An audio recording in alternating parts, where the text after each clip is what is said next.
আসসালামু আলাইকুম সবাই। সবার অবস্থা কি? আশা করি সবাই ভালো আছো। না ভালো থাকলে আমার কিছু করার নেই, আমরা ওখানে ইকোনমি ম্যাক্রো ইকোনমিক্স পড়া শুরু করে দিন। আচ্ছা, তো আমরা একদম বেসিক জিনিস নিয়ে আজকে আলোচনা করবো। তো এখানে আমরা কি করতাম না, কোনো ডিপ কোনো টপিক আনবো না, আমরা জাস্ট বেসিক কনসেপ্ট গুলো আলোচনা করবো। যে প্রথমে আমরা দেখবো যে ম্যাক্রো ইকোনমিক্স আমরা আগেও পড়ে আসছি, তাও আবার আমরা দেখবো যে ম্যাক্রো ইকোনমিক্স এর গোলস কি, ইনস্ট্রুমেন্ট কি, পলিসি ফোকাস কি কি জায়গায় করা হয়, এবং difference between macro economics and open economy macro economics. পার্থক্য আসলে আপনারা তোমরাও বুঝতে পারতেছো হয়তো, বাট এরপরে আমরা হালকা আলোচনা করবো আর কি। তো প্রথমে আমরা আগের পড়াই এগুলো আমরা এতদিন পরে আসছে যে গোলস অফ ম্যাক্রো ইকোনমিক্স।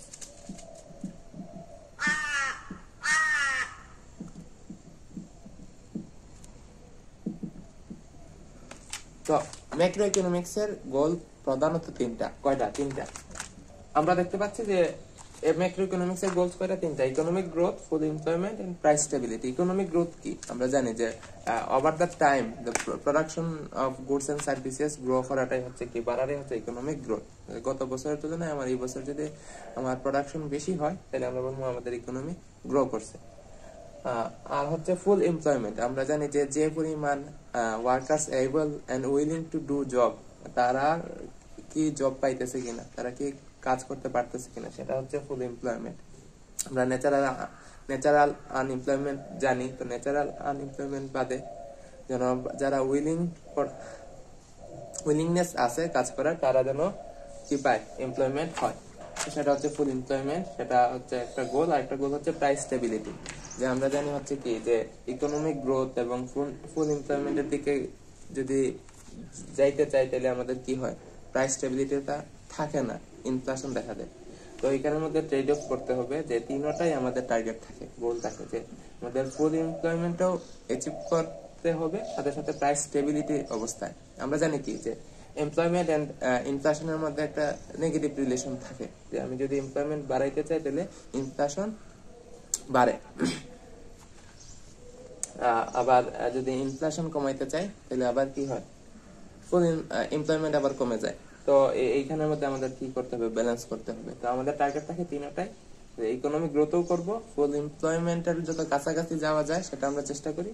গোল থাকে হচ্ছে ফুল এমপ্লয়মেন্টে আমরা পৌঁছাইতে পারি না, বাট যতটুকু আমরা যাইতে পারি। এবং হচ্ছে কি অবস্থায় ফুল এমপ্লয়মেন্টের দিকে আগাবো, প্রাইসটাকে স্টেবল রেখে।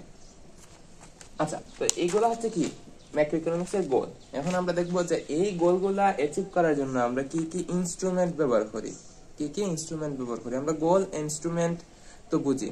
আমরা অনেক সময় আমাদের এই কোর্স নিয়েছিলেন আমাদের সাদিকুল নবী চৌধুরী স্যার। তো স্যার প্রথমে আমাদেরকে হচ্ছে গোল ইনস্ট্রুমেন্ট প্যারাডক্স বুঝাইছিলেন, যে আমরা অনেক সময় গোল এবং ইনস্ট্রুমেন্টের মধ্যে গুলায় ফেলি। গোলকে অনেক সময় ইনস্ট্রুমেন্ট ভাবি এবং ইনস্ট্রুমেন্টকে অনেক সময় গোল ভাবি। ঠিক আছে, তো উনি অনেক আমাদের বাস্তব জীবন থেকে কিছু উদাহরণ দিছিলেন আর কি। যেমন হচ্ছে আমরা অনেক সময় ভালো রেজাল্টকে গোল ধরে ফেলি, যে আমার একটা ভালো সিজিপিএ লাগবে, বাট এটা আসলে গোল না, এটা একটা instrument to get a better life.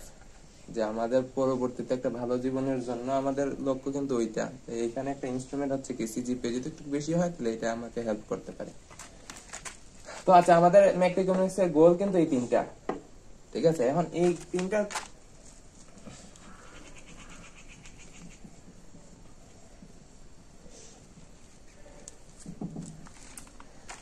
Goal achieve করার জন্য আমাদের প্রধানত ইনস্ট্রুমেন্ট হচ্ছে দুইটা। ম্যাক্রো ইকোনমিক্স এর ইনস্ট্রুমেন্ট প্রধানত দুইটা, একটা হচ্ছে fiscal policy and monetary policy. তো এইগুলো আমরা সবাই জানি, ফিসকাল পলিসি কি, মনিটারি পলিসি কি, তারপরেও আমি কিছু একটু লিখছি। তো আমরা দেখছি যে ফিসকাল পলিসি হচ্ছে গভর্নমেন্ট স্পেন্ডিং এন্ড ট্যাক্সেশন, তাইতেই আমরা ফিসকাল পলিসি বলি। গভর্নমেন্ট স্পেন্ডিং এন্ড ট্যাক্সেশনের মাধ্যমে কি হয়, ইকোনমি ইনফ্লুয়েন্স হয়, প্রভাবিত হয়।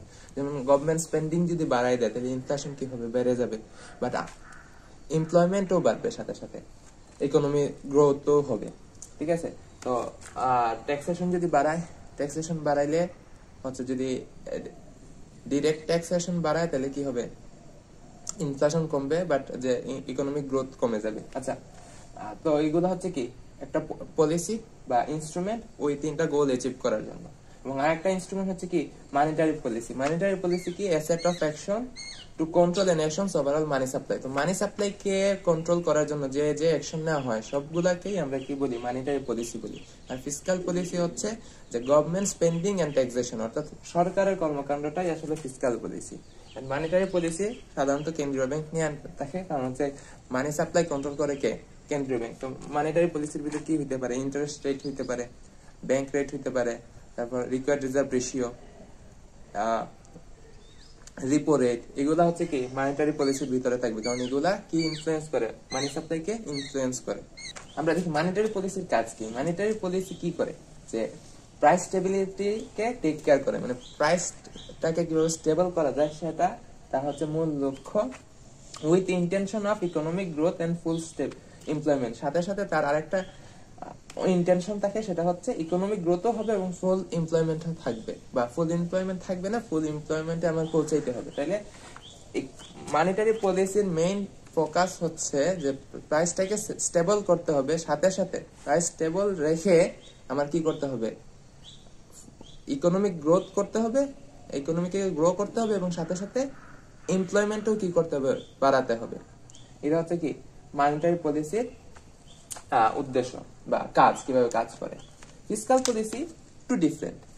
Fiscal policy take care of economic growth and full employment. Monetary policy কি ছিল, monetary policy take care of price stability. তাহলে ফিসকাল পলিসির প্রধান টার্গেটটাকে হচ্ছে economic growth and full employment. এখন ফিসকাল পলিসির মাধ্যমে economic growth and full employment করা যাবে না যদি প্রাইস স্টেবল না থাকে, with the help of price stability. তাহলে প্রাইস স্টেবিলিটির হেল্প নিয়ে ফিসকাল পলিসি কি করে, ইকোনমিক গ্রোথ এবং ফুল এমপ্লয়মেন্টের দিকে কিভাবে যাওয়া যায় সেই চেষ্টা করে। কারণ প্রাইস যদি স্টেবল না থাকে তাহলে আসলে আমরা ওই যে ফিসকাল ওই যে economic growth and full employment আমার যে পৌঁছানো সেটা আসলে সঠিকভাবে হবে না। প্রাইস স্টেবল না থাকলে আসলে ইকোনমিক গ্রোথের ক্ষেত্রে, ফিসকাল পলিসির ক্ষেত্রে আমার পৌঁছানো বেশ টাফ। তো হচ্ছে এখানে পার্থক্য হচ্ছে কি monetary policy take care of price stability with intention of economic growth, মানে হচ্ছে উইথ দ্য হেল্প অফ না, উইথ ইন্টেনশন, এটার একই সাথে এইটাও চাইতেছে with intention of economic growth and full employment. Fiscal policy take care of economic growth and full employment with the help of price stability. মানে আমার এটাতে যাওয়ার জন্য অবশ্যই প্রাইস কি থাকতে হবে, স্টেবল থাকতে হবে, কারণ with the help of price stability. তো আশা করি আমরা fiscal policy and monetary policy বুঝতে পারছি। তাহলে আমাদের মেইন ইনস্ট্রুমেন্ট হচ্ছে দুইটা, fiscal policy and monetary policy, এবং এই দুইগুলোর ভিতর অনেক number of set of actions আছে। যে ফিসকাল পলিসিতে অনেক অ্যাকশন আছে, সেগুলো হচ্ছে ইনস্ট্রুমেন্ট। মনিটারি পলিসিতে অনেকগুলা অ্যাকশন আছে, সেগুলো হচ্ছে কি ম্যাক্রো ইকোনমিক ইনস্ট্রুমেন্ট। তো আর ম্যাক্রো ইকোনমিক্স গোলস হচ্ছে তিনটা, একটা হচ্ছে economic growth, full employment and price stability.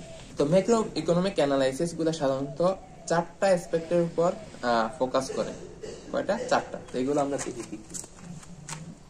আচ্ছা, এখন আমাদের কনফিউশন হতে পারে economic goal and economic policy ফোকাসের মধ্যে। ইকোনমিক গোল হচ্ছে আমার আলটিমেট গোল, আমরা হচ্ছে এই তিনটাকে নিয়েই আমরা কি করি, আমাদের উদ্দেশ্য হচ্ছে তিনটা, এই তিনটা আমার বাস্তবায়ন করতে হবে। তিনটা বাস্তবায়নের জন্য আমার ইনস্ট্রুমেন্ট হচ্ছে fiscal policy and monetary policy. এখন ওইটা তো আমার টার্গেট, কিন্তু আমি ফোকাস করব কোথায়, মানে আমার ইকোনমির কোন জায়গাগুলো দেখবো যে এইগুলা দেখে আমি পলিসি নিব। আমার টার্গেট তো ওই তিনটা, কিন্তু আমার বর্তমান পরিস্থিতি বোঝার জন্য আমরা সাধারণত এই চারটা জিনিসের উপর ফোকাস করি। ম্যাক্রো ইকোনমিক্স হচ্ছে আনএমপ্লয়মেন্ট, আমার এখানে আনএমপ্লয়মেন্ট কিরকম আছে, সেভিংস এর অবস্থা কি, ট্রেডিং ব্যালেন্স, এটা আমাদের নতুন, এটা আমাদের ম্যাক্রো ইকোনমি ওপেন ইকোনমির একটা কনসেপ্ট। ট্রেডিং ব্যালেন্স মানে আমরা বুঝতেই পারতেছি যে কারেন্ট অ্যাকাউন্ট বা হচ্ছে আমদানি রপ্তানির পার্থক্য, তারপর হচ্ছে মানি এন্ড প্রাইস লেভেল, প্রাইস লেভেলের অবস্থা কি বা মানি সাপ্লাই কতটুকু আছে। তো এইগুলা কিন্তু ম্যাক্রো ইকোনমিক পলিসি ফোকাস, এটার সাথে আমি ম্যাক্রো ইকোনমিক গোলের সাথে মিলাবো না। ম্যাক্রো ইকোনমিক গোল ওই তিনটা, আর পলিসি ফোকাস হচ্ছে মানে পলিসি নেওয়ার জন্য আমরা কি করি, এই চারটা বিষয়ের উপর আসলে জোর দেই, ফোকাস করি। এইগুলার অবস্থা দেখে আমরা কি করি, পলিসি গ্রহণ করি। আশা করি বুঝতে পারছি। এখন আমাদের মেইন জায়গায় আসি, সেটা হচ্ছে যে আমরা এতদিন যাবত যে ম্যাক্রো ইকোনমিক্স পড়ছি এবং এখন যে ওপেন ইকোনমি ম্যাক্রো ইকোনমিক্স পড়তেছি, তার মধ্যে পার্থক্য কি? তার মধ্যে একটাই পার্থক্য, ব্যালেন্স অফ পেমেন্ট আমাদের বিবেচনায় আসতেছে, মানে হচ্ছে আমার বর্তমান ট্রেডটাকে আমি বিবেচনায় আনতেছি। আমরা এতদিন আসলে আমরা যদিও এরকম পড়ছিলাম,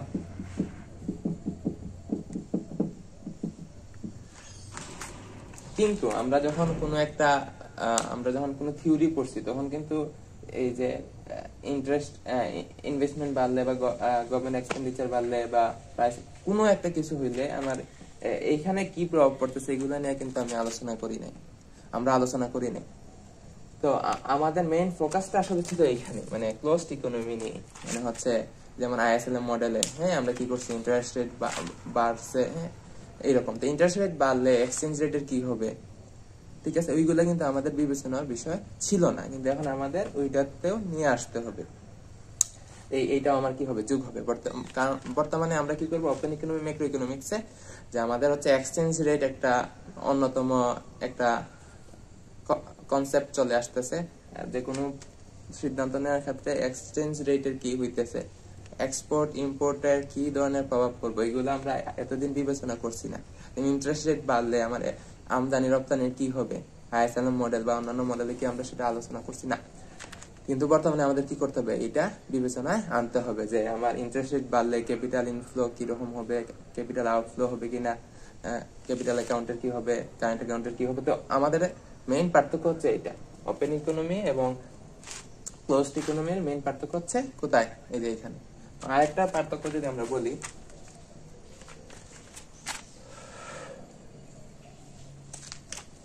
একটা কমন পার্থক্য আর কি, সেটা হচ্ছে আমাদের ক্লোজড ইকোনমির ক্ষেত্রে সবসময় কি থাকতো,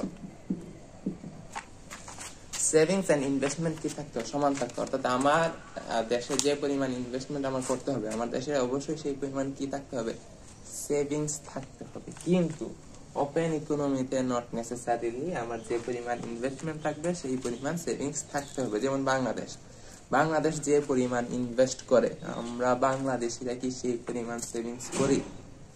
বাংলাদেশে সেভিংস এর তুলনায় ইনভেস্টমেন্ট বেশি হয়। কিভাবে বেশি হয়? আমরা বাইরে থেকে, অন্য দেশ থেকে লোন আনি, ঠিক আছে, লোন আনে আমরা ইনভেস্টমেন্ট করতে পারি। তাহলে এটা কি হইতে পারে, সেভিংস এর তুলনায় ইনভেস্টমেন্ট ওপেন ইকোনমিতে বেশি হইতে পারে, তখন আমার আমদানি বেশি হইব। আচ্ছা, এটা আমরা পরবর্তী চ্যাপ্টারে এটা নিয়ে আলোচনা করবো, এটা নিয়ে ব্যাপক পড়াশোনা আছে। তো ওপেন ইকোনমি এন্ড ক্লোজড ইকোনমির পার্থক্য বুঝতে পারছি। ক্লোজড ইকোনমিতে আমি হচ্ছে যে ইন্টারন্যাশনাল ট্রেডটাকে আমি কি করি না, বিবেচনায় আনি না। ওপেন ইকোনমিতে আমি কি করবো, ওইটারে বিবেচনায় আনবো। প্রত্যেকটা কর্মকাণ্ডে আমার এই যে এক্সটার্নালি কি হইতেছে, আমার এক্সচেঞ্জ রেটের কি হইতেছে, আমদানির কি হইতেছে, রপ্তানির কি হইতেছে, তারপর হচ্ছে ইনভেস্টমেন্ট, ফরেন ডিরেক্ট ইনভেস্টমেন্ট বা হচ্ছে ক্যাপিটাল ইনফ্লোর কি অবস্থা, ক্যাপিটাল আউটফ্লোর কি অবস্থা, এইগুলো আমাদের কি করতে হবে, বিবেচনায় আনতে হবে।